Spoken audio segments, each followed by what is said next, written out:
So I have a lot of philodendron cuttings that I just took from philodendrons that were just getting too big. I have a bunch of white knight cuttings here.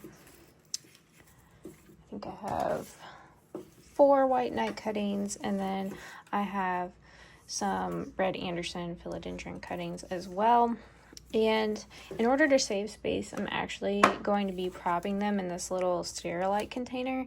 I've actually been using these containers for bottom watering for some of my smaller props. But today I'm actually going to fill it with clean LECA. And then I thought this would work because I have so many cuttings, and then you don't really need them to be that deep in the LECA. So I think that this will be really perfect and also kind of a space saver while I'm propping these philodendrons. So what I'm going to do first is do a small layer of LECA in the bottom.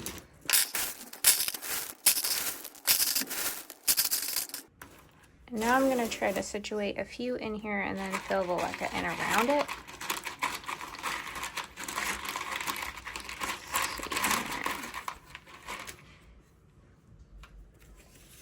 If I can just kind of space them in here.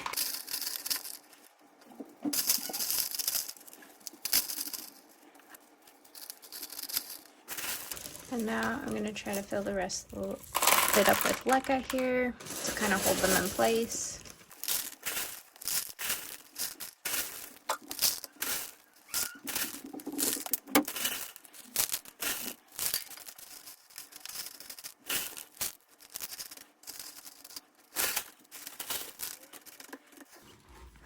Now I have all of them situated in the LECA, and then the only thing left to do is to add water. I actually realized before I put the water in that I had forgotten one little prop. It was just kind of sitting on the edge of my desk. So I kind of had to shove her in there. And before I add the water, I wanted to show you what I add to my water. I add Bigfoot Root Boost, which really helps develop roots. I feel like faster than normal when you're doing water propagation, semi-water propagation. And then I also add Super Thrive, just to kind of keep the plants growing healthy as they produce roots here. So now I'm going to go ahead, add my water. Whoops. Trying not to get it down the stems so that they don't rot out. Another thing that I did that I didn't talk about before was that I did these cuttings yesterday and let them dry out. Because if you've never propped a philodendron, especially a white knight or a red Anderson, they do tend to be rather juicy, especially the red Anderson.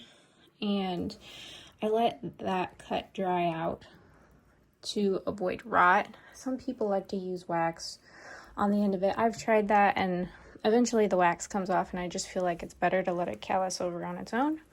So that's what I did here, and then you're pretty much done with your propagation setup. I would change the water probably every week to 2 weeks, depending on how it's looking. I will also add extra water here and there in between that time, but whenever you do take them out, it's a good time to check roots, make sure everything's growing, nothing's rotting, and I will keep you guys updated on how it goes.